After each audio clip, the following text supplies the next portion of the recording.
Hello friends, study habit math channel में आप सभी का स्वागत है। आज का टॉपिक रहेगा problem representation techniques in AI. Artificial intelligence में प्रॉब्लम्स को हम किस तरह से किस वे में रिप्रेजेंट कर सकते हैं, उसके मेथड्स को आज हम डिस्कस करेंगे। तो चलिए वीडियो को स्टार्ट करते हैं और देखते हैं problem representations in AI. To solve a particular problem in AI, किसी भी अगर हम पर्टिकुलर प्रॉब्लम को सोल्व करना चाहते हैं आर्टिफिशियल इंटेलिजेंस में, that we need to do four things. तो हमें फोर थिंग्स, चार काम करने पड़ेंगे। वो कौन कौन से काम है? फर्स्ट काम है define the problem precisely, analyse the problem, represent the task knowledge and best technique. ठीक है, तो अगर हम किसी भी प्रॉब्लम को, एआई प्रॉब्लम को रिप्रेजेंट करना चाहते हैं आर्टिफिशियल इंटेलिजेंस में, तो उसके लिए हम क्या कर सकते हैं?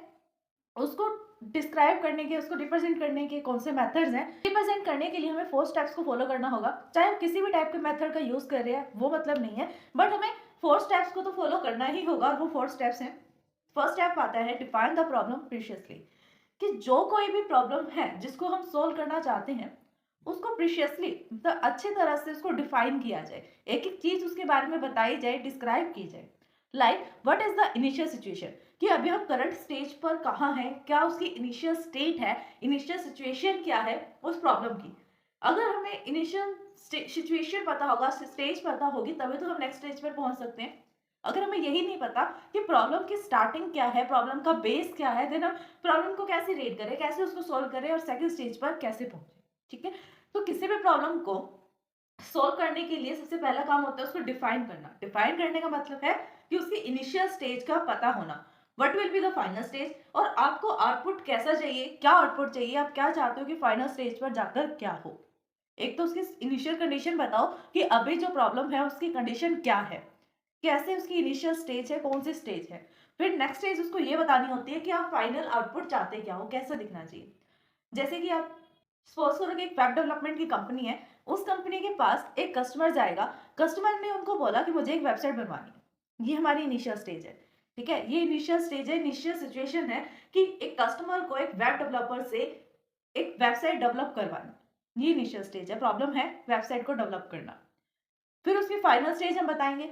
फाइनल स्टेज में क्या बताएंगे कि हमारा जो आउटपुट होगा, कस्टमर जो उसको डिस्क्रिप्शन देगा वेब डेवलपर को कि उसको किस तरह की वेबसाइट चाहिए, फाइनल आउटपुट क्या होना चाहिए, वो वेबसाइट जो है उसके अंदर कौन सी फंक्शनैलिटी होनी चाहिए, वो क्या क्या काम आए, क्या क्या काम करे, वो सब कौन बताएगा? कस्टमर बताएगा। ये होता है फाइनल स्टेज की हमें आउटपुट में क्या चाहिए।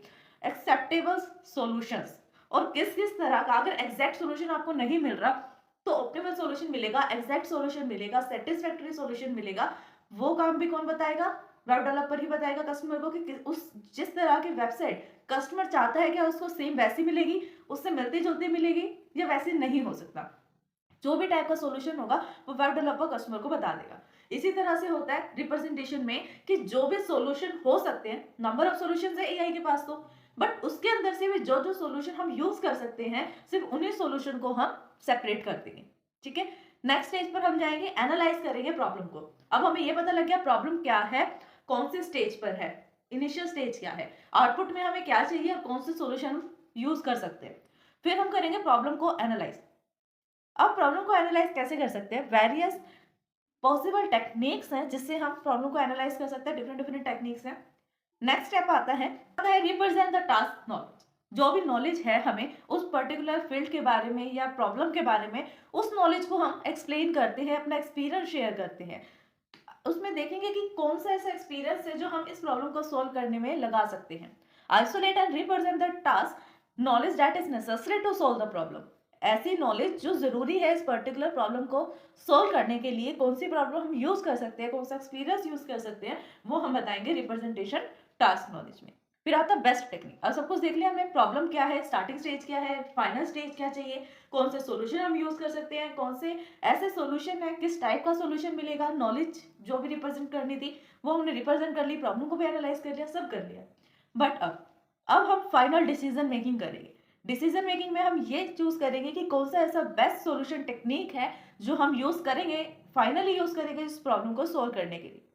ठीक है, क्योंकि टेक्निक तो बहुत सारी है, हमने सब कुछ एनालाइज कर लिया, बट अब किसी ना किसी डिसीजन पर पहुंचना पड़ेगा, किसी ना किसी डिसीजन पर पहुंचना पड़ेगा, तभी हम आगे स्टेप, सेकंड स्टेप पर पहुंच जाएंगे। अगर सेकंड स्टेप पर जाना है तो एक सॉल्यूशन को तो यूज करना पड़ेगा, एक मेथड एक टेक्निक को तो यूज करना पड़ेगा ना प्रॉब्लम को सॉल्व करने के लिए। तो best technique final stage. The most common methods of problem solving representation in AI. AI में जो सबसे ज्यादा यूज होने वाले प्रॉब्लम रिप्रेजेंटेशन टेक्निक्स हैं वो कौन कौन सी हैं?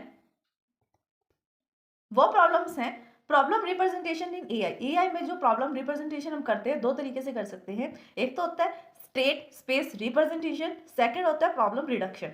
स्टेट स्पेस रिप्रेजेंटेशन में क्या होता है, जितने भी स्टेजेस हो सकते हैं किसी भी प्रॉब्लम को सोल्व करने के, जो सॉल्यूशन हो सकते हैं वो सबका कॉम्बिनेशन होता है। प्रॉब्लम रिडक्शन में क्या करते हैं, बड़ी प्रॉब्लम को स्मॉल पार्ट्स में डिवाइड करते हैं, पहले स्मॉल का सॉल्यूशन ढूंढेंगे फिर बिग का सॉल्यूशन हमें मिल जाएगा। जो रिप्रेजेंटेशन टेक्निक आती है वो है स्टेट स्पेस रिप्रेजेंटेशन। इसमें क्या होता है, a stage is defined by the specification of the values और the attributes are interested in the problems.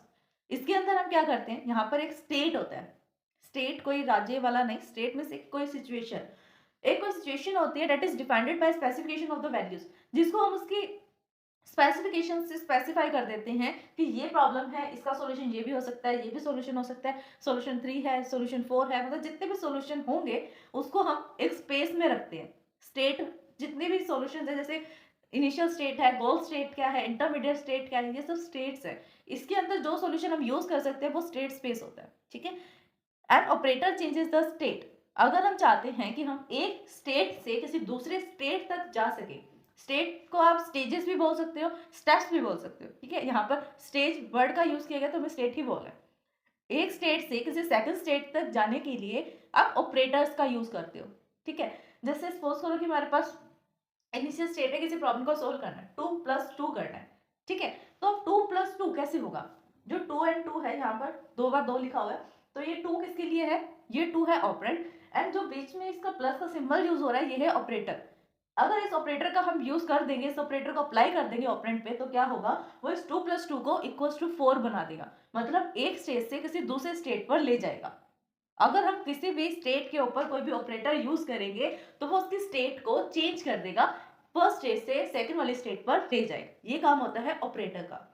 A state space representation allow for the formal definition of the problem which mean the movement of the initial stage to goal state quite easily।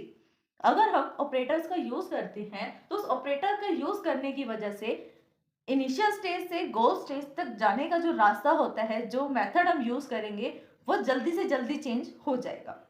अब अगर हमें 5 minute लग रहे हैं, suppose करो 5 minute लग रहे हैं किसी भी प्रॉब्लम को सोल्व करने में, उसके इनिशियल से गोल स्टेट तक जाने में विदाउट ऑपरेटर, तो अगर हम ऑपरेटर का यूज करेंगे तो हो सकता है 2 मिनट या 1 मिनट में वो स्टेज जो है चेंज हो जाए, इनिशियल से गोल स्टेट पर चला जाए।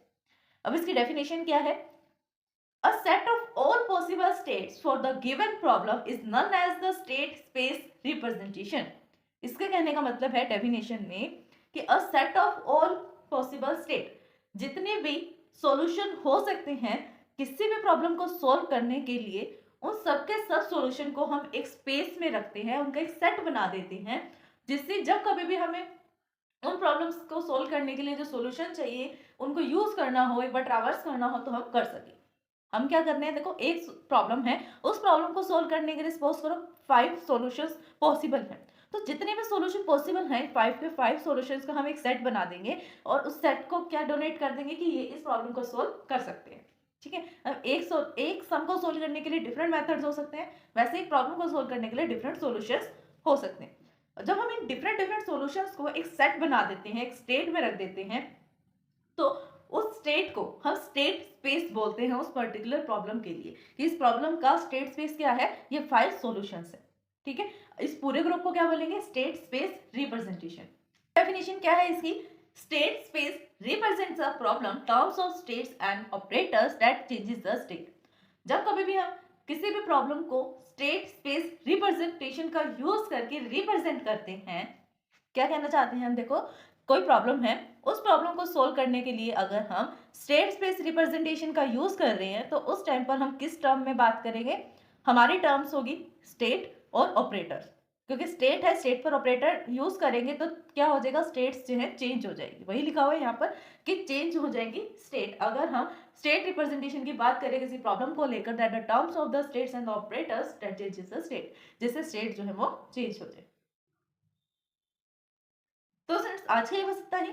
बाकी बचे हुए टॉपिक्स को हम नेक्स्ट वीडियो में डिस्कस करेंगे। अगर इस वीडियो को समझने में आपको कोई भी डाउट आता है देन आप हमें कमेंट कर सकते हैं। वीडियो को लाइक शेयर सब्सक्राइब करना ना भूलें। Thanks for watching my video.